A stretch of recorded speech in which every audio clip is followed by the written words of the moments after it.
Hi guys, আসসালামু আলাইকুম। কেমন আছেন সবাই? আশা করি অনেক ভালো আছেন। আজকে আপনাদের সাথে শেয়ার করব রমজানের special chocolate milk pudding recipe. তার জন্য এখানে আমি গরুর খাঁটি দুধ নিয়েছি প্রায় 3 কাপের মতো।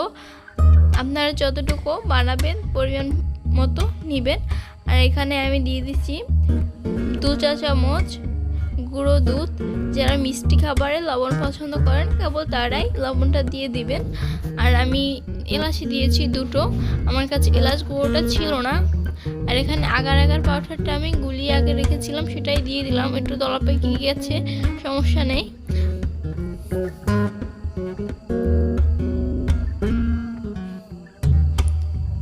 এখন আমি জাল করে নিব। আজকে তো প্রথম রোজা, কার কীরকমের রোজাটা কাটছে সবাই একটু কমেন্টে জানাবেন।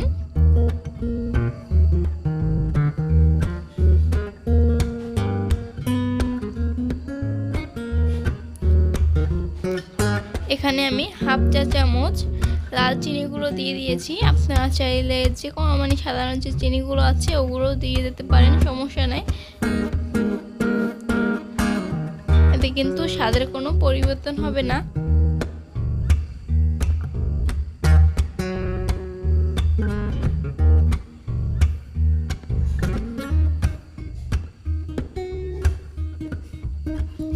এখন আমি একটা ছেঁকনি দিয়ে ছেঁকে একটা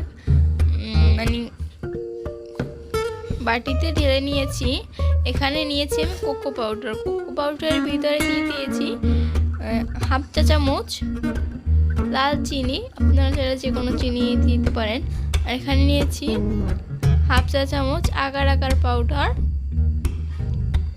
আমি মিশিয়ে দিয়েছি হালকা একটু পানি দিয়ে গুলে। আমি দু কাপের মতো পানি জাল করতে দিয়ে দিয়েছি। আগে সবগুলো উপকরণ মিলিয়ে তারপর চুলার জালটা ধরিয়ে দিব।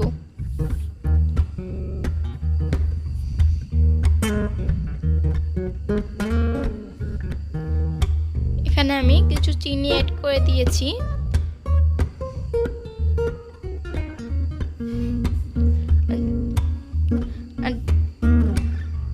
স্বাদ মতো লবণ, যারা মিষ্টি খাবারে লবণ পছন্দ করেন তারাই কেবল দিবেন।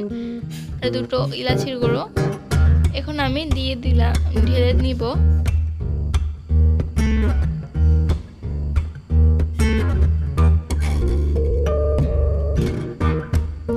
আর যে নিচে দেখতে পাচ্ছেন যে সাদা সাদা, ওগুলো হচ্ছে আমি ওই যে মিল্ক পুডিংয়ের বানানোর সময় কিছু এর নিচে হালকা করে ফোটা ফোটা করে দিয়ে দিয়েছি। এর কারণে দেখতে ভালো হবে লাগবে।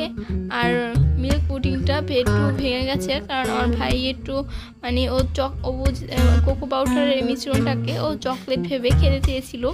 এই কারণে আম্মুকে ঢালতে দিচ্ছিল না কিছুতেই। এই তো আমি আধা ঘন্টা পরেই ফ্রিজ থেকে বের করে নিয়েছি। ভালোভাবে কিন্তু সেট হয়ে গেছে, জানি না কতটুকু সেট হয়েছে। এখন কাটতেই দেখতে পাবেন সবাই। মাশাআল্লাহ, খেতেও কিন্তু অনেক ভালো লাগছে সবার কাছেই।